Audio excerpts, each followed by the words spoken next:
은퇴 후 한국인 이민 제일 많은 나라는 태국입니다. 주의할 점과 좋은 점 혹은 안 좋은 점 쉽게 알아봐요.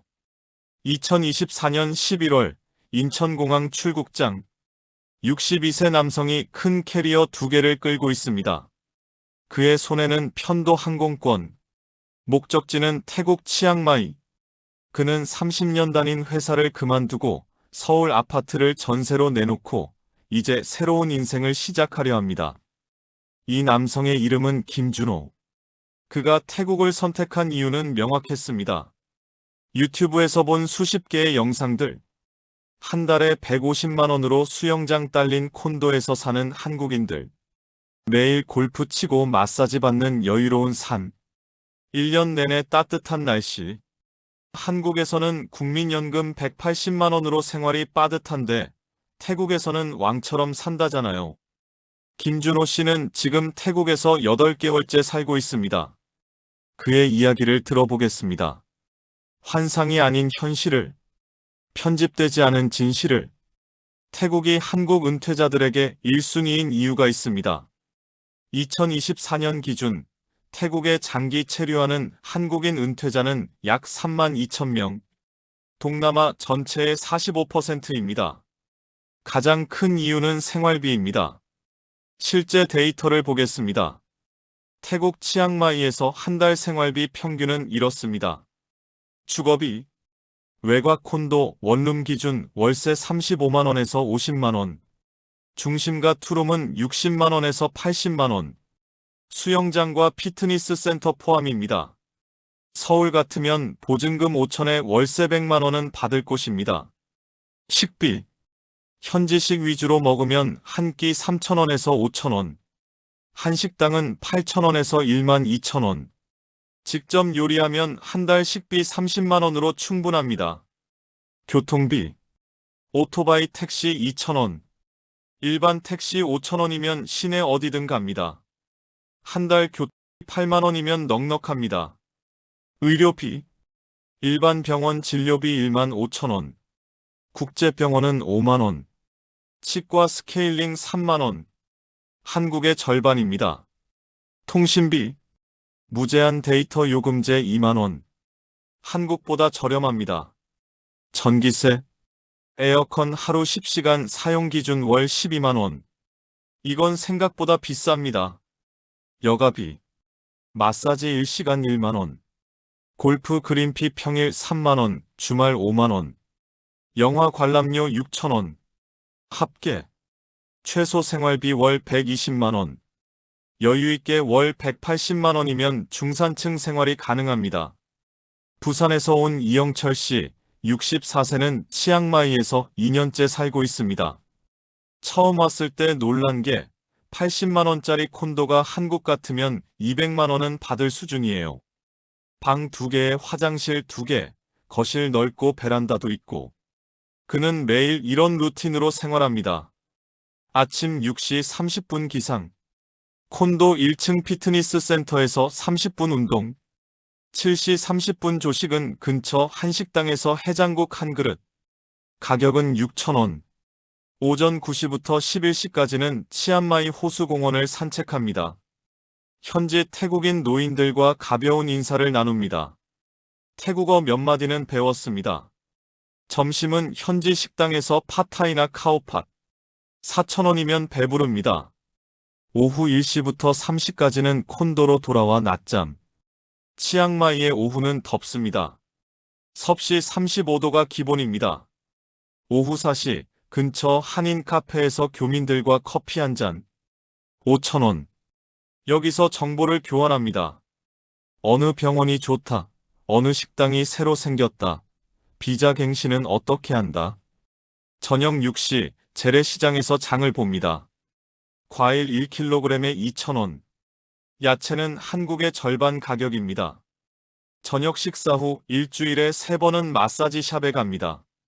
타이 전통 마사지 2시간 코스. 1만 5천 원. 한국 같으면 10만 원입니다. 밤 10시 취침. 이것이 이영철 씨의 하루입니다. 한 달 생활비가 정확히 147만 원 나와요. 한국에서 250만 원 들던 생활을 여기서는 150만 원으로 해요.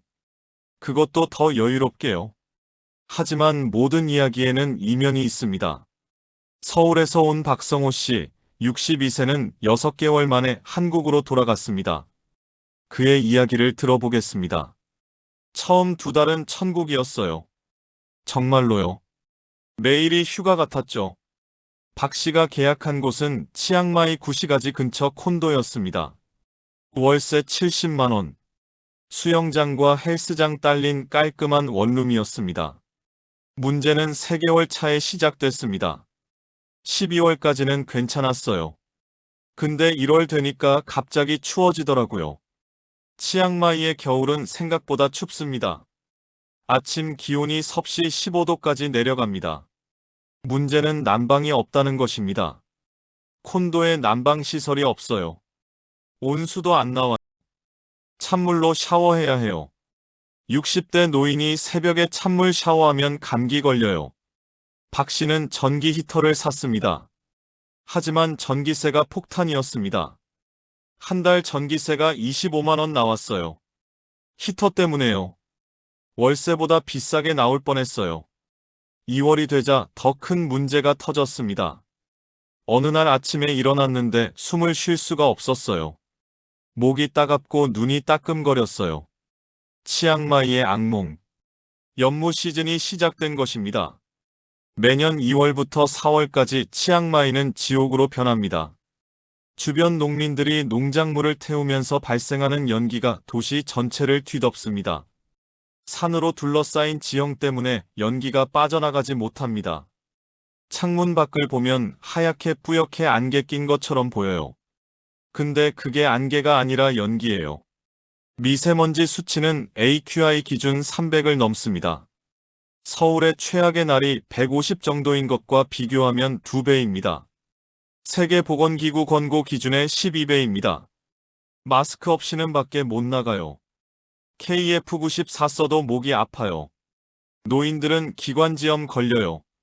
박 씨는 2월 한 달 동안 거의 집에만 있었습니다. 에어컨과 공기청정기를 24시간 틀었습니다. 전기세는 다시 폭탄이었습니다. 이게 매년 3개월씩 반복된대요.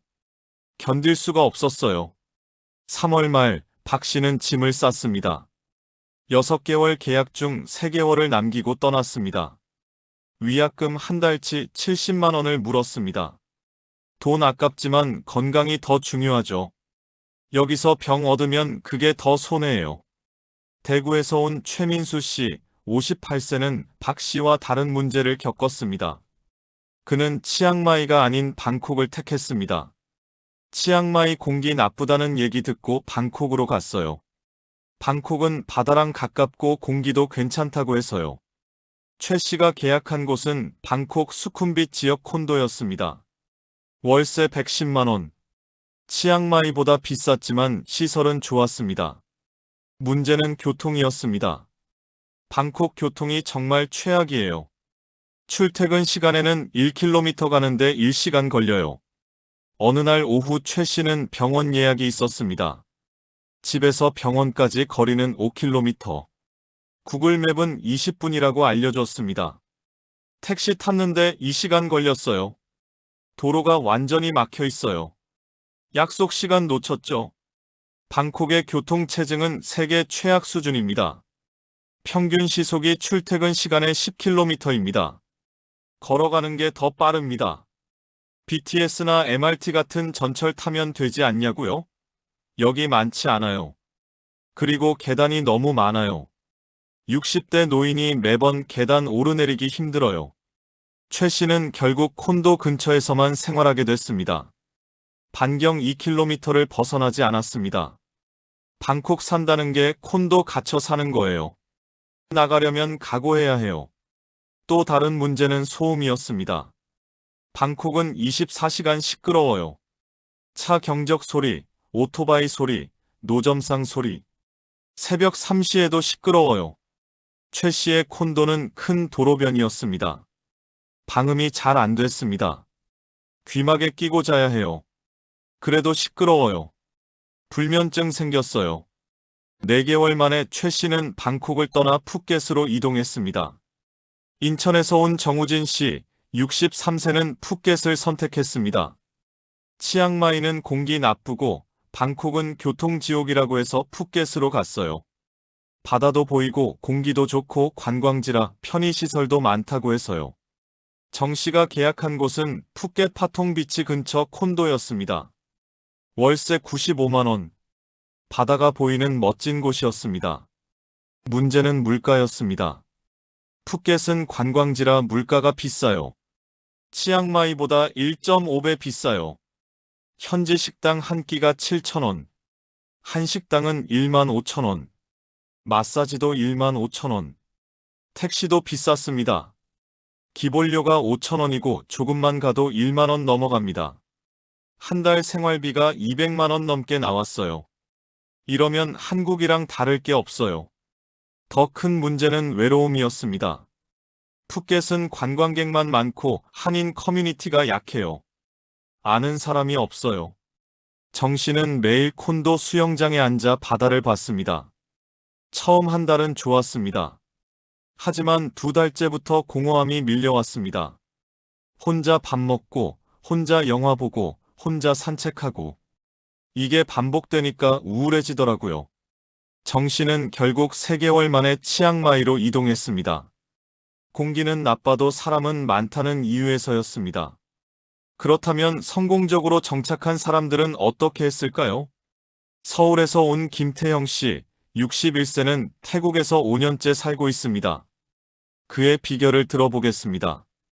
저는 준비를 3년 했어요. 김 씨는 은퇴하기 3년 전부터 태국을 연구했습니다. 매년 2달씩 태국에 체류하며 여러 도시를 경험했습니다. 치앙마이, 방콕, 푸켓, 파타야, 후아인까지 모두 가봤습니다. 각 도시마다 장단점이 명확해요. 그걸 직접 경험해야 해요. 그가 최종적으로 선택한 곳은 파타야였습니다. 파타야는 밸런스가 좋아요. 치앙마이처럼 공기 나쁘지 않고 방콕처럼 교통 막히지 않고 푸켓처럼 비싸지 않아요. 파타야는 방콕에서 차로 2시간 거리입니다. 바다가 있고 골프장이 많습니다. 한인 커뮤니티도 강합니다.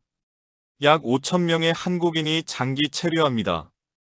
파타야에는 한인회가 있어요.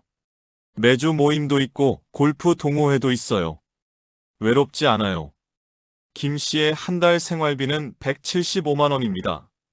콘도 월세 85만 원, 식비 50만 원, 여가비 30만 원, 기타 10만 원.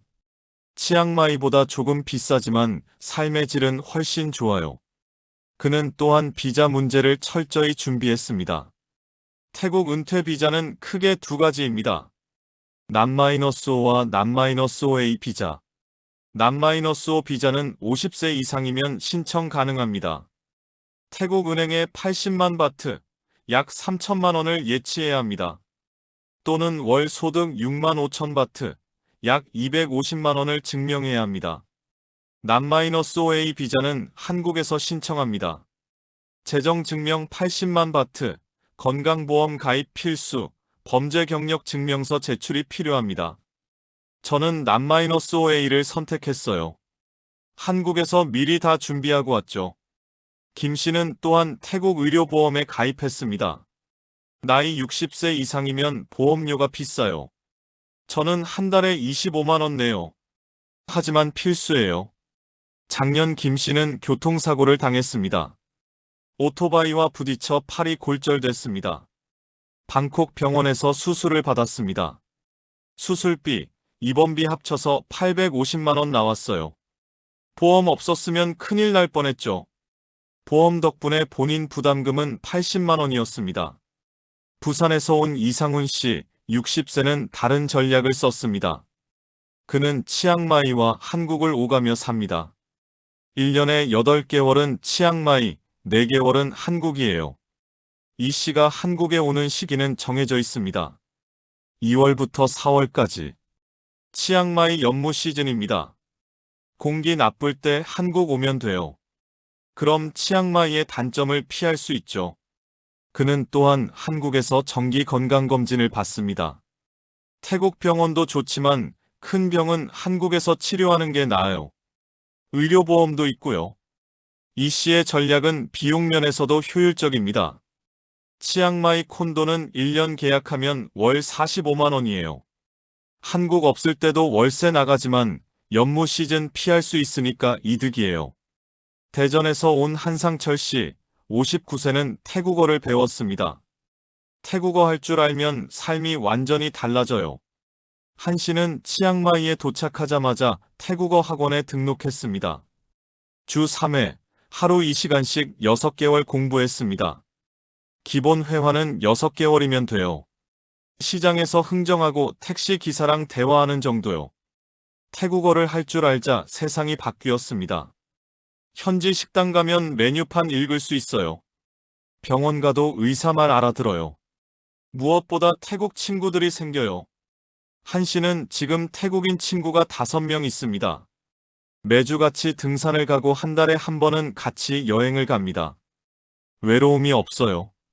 오히려 한국보다 사람 관계가 많아졌어요. 그는 또한 현지 물가를 제대로 활용합니다. 관광객 가격이랑 현지인 가격이 달라요. 태국어 하면 현지인 가격 받아요. 예를 들어 택시. 관광객한테는 200바트 부르지만 태국어로 흥정하면 100바트에 탑니다. 시장에서 과일 살 때도 절반 가격에 삽니다. 한 달에 30만 원은 아끼는 것 같아요. 경기도에서 온 박영수 씨 64세는 파타야에서 작은 사업을 시작했습니다. 한인 대상 부동산 중개업이에요. 태국에서는 외국인이 직접 사업을 하기 어렵습니다. 하지만 컨설팅이나 중개는 가능합니다. 파타야 오는 한인들한테 집 구해주고 수수료 받아요. 박 씨는 한 달에 평균 3건 정도 계약을 성사시킵니다. 건당 수수료는 50만 원에서 100만 원. 한 달에 150만 원에서 200만 원 벌어요. 생활비 충분히 나와요. 그는 또한 태국 생활의 노하우를 블로그에 올립니다. 광고 수입도 발생합니다. 유튜브도 시작했어요. 구독자 5,000명 됐어요. 여기서도 수입 나와요. 서울에서 온 정혜진 씨, 57세는 남편과 함께 치앙마이에 삽니다. 그녀의 전략은 건강관리였습니다. 태국 와서 건강이 엄청 좋아졌어요. 정 씨는 한국에서 고혈압, 당뇨, 관절염을 앓았습니다. 약을 4가지나 먹었습니다. 치앙마이 와서 매일 아침 산책해요. 날씨가 따뜻하니까 밖에 나가기 편해요. 그녀는 매일 아침 6시에 일어나 치앙마이 구시가지를 1시간 걷습니다. 그리고 현지 요가 센터에서 요가를 배웁니다. 한국에서는 추워서 집에만 있었어요. 여기는 1년 내내 따뜻하니까 운동하기 좋아요. 6개월 후 건강검진에서 놀라운 결과가 나왔습니다. 혈압이 정상으로 돌아왔어요. 혈당도 낮아졌어요. 의사가 약 줄여도 된대요. 정 씨는 지금 약을 2가지만 먹습니다. 체중도 8kg 빠졌습니다. 태국 음식이 건강해요. 기름기 적고 채소 많이 들어가요. 그녀는 또한 치앙마이 재래시장에서 신선한 식재료를 삽니다. 과일이 정말 싸고 맛있어요. 망고 1kg에 2,000원이에요. 매일 과일 먹어요. 그렇다면 태국 생활의 현실적인 조언은 무엇일까요? 첫째, 최소 3개월은 직접 살아보세요. 여행이 아닌 생활을 경험하세요. 아파트 구해서 장도 보고 병원도 가보고 관공서도 가보세요. 둘째, 여러 도시를 경험하세요. 치앙마이, 방콕, 파타야, 푸켓, 후아인 모두 다릅니다. 본인에게 맞는 곳을 찾으세요. 셋째, 재정 계획을 철저히 하세요. 유튜브에서 말하는 최소 생활비로는 부족합니다. 여유 자금 30%는 더 준비하세요. 넷째, 의료보험은 필수입니다. 60세 이상은 한 달 20만 원에서 30만 원 예상하세요. 다섯째, 비자 요건을 미리 확인하세요. 은행 예치금 3천만 원 또는 월 소득 250만 원 증명이 필요합니다. 여섯째, 한국 집은 당분간 유지하세요. 완전히 정리하지 말고 전세나 월세로 내놓으세요. 일곱째, 태국어 기초는 배우세요. 6개월이면 기본 회화 가능합니다. 8째, 한인 커뮤니티를 활용하세요. 외로움 해소와 정보 교환에 필수입니다. 9째, 건강검진은 한국에서 받으세요. 1년에 한두 번 한국 와서 정밀 검진 받는 게 좋습니다. 10째, 유연하게 생각하세요. 1년 내내 태국이 아니라 6개월 여기 6개월 저기도 방법입니다. 2024년 태국 은퇴 비자 통계를 보면 흥미로운 점이 있습니다. 비자를 받은 한국인 중 30%가 2년 안에 한국으로 돌아갑니다.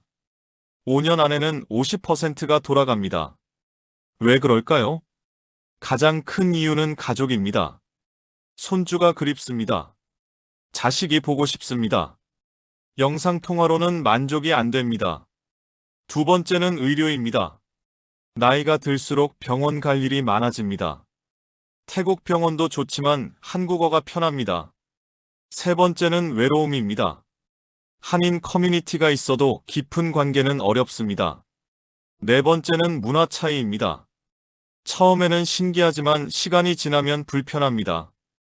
다섯 번째는 예상 못한 비용입니다. 생활비는 싸지만 의료비, 비자 비용, 한국 왕복 항공료 등 숨은 비용이 많습니다. 그렇다면 태국 은퇴 이주 해야 할까요? 말아야 할까요? 정답은 없습니다. 각자의 상황에 따라 다릅니다. 하지만 한 가지는 확실합니다. 유튜브 영상만 보고 결정하면 안 됩니다. 직접 가보고 살아보고 경험해보세요. 태국은 분명 매력적인 나라입니다. 저렴한 물가, 따뜻한 날씨, 친절한 사람들. 이 모든 게 사실입니다. 하지만 공기오염, 의료 문제, 언어 장벽, 비자 스트레스, 외로움도 사실입니다. 당신의 선택은 무엇입니까? 완전한 이주? 부분적 체류? 아니면 한국에서의 안정? 어떤 선택을 하든 충분히 준비하세요. 그리고 유연하게 생각하세요. 태국은 도망치는 곳이 아니라 선택하는 곳이어야 합니다. 한국이 싫어서가 아니라 태국이 좋아서 가야 합니다. 그때 비로소 태국 생활이 진짜 천국이 될 것입니다. 구독과 좋아요 눌러주시는 순간 어마무시한 복이 형님 누님에게 쏟아질 겁니다. 진심 감사합니다.